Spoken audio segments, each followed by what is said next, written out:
if you attended our January Story Slam, which was themed Overdue, you will recognize Doc Yoder as the person who told our winning story that last month.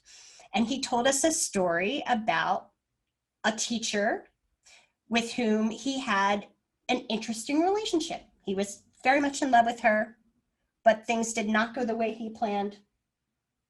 And so we, at the end of his story, I remember Luann going, "We have to find Mrs. McGowan. We have to find Mrs. McGowan." So I'm going to let Doc unmute himself and give us all an update after his story last month.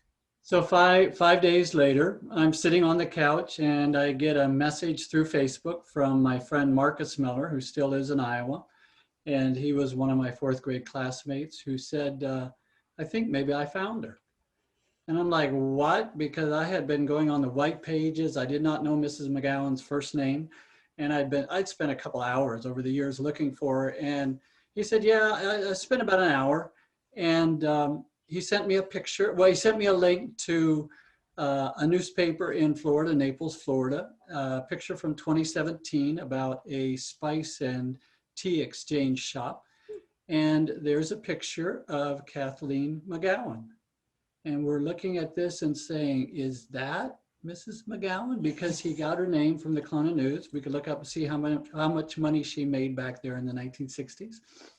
And so at 11:35 p.m., I'm on the phone and I'm calling the message, leaving a message on the spice and tea shop.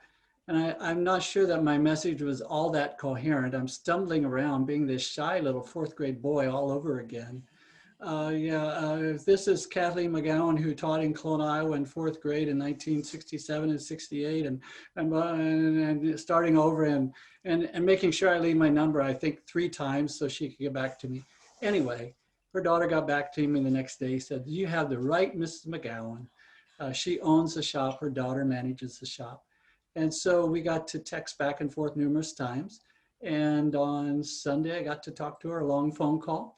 She taught in Iowa. I was incorrect. She was actually there the second year, her second year of teaching. I was in her first year. I was a challenging kid.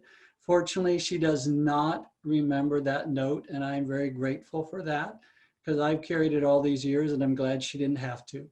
But I was a challenging kid, and she very nicely said something like, I certainly hid my love for her. She would never have guessed that I was in love with her, but it was just really nice to tell her that it was, and that she was a wonderful teacher, and then making connections with other classmates as well who remember her with fondness. And she remembers many of us, or all of us, and Charla and Elson and Dwight and all of those, Cindy Shala and Nancy and all of those people, and could describe them, a little short person with dark hair and bright eyes. And so it was just really wonderful to connect with her, and I can let it go.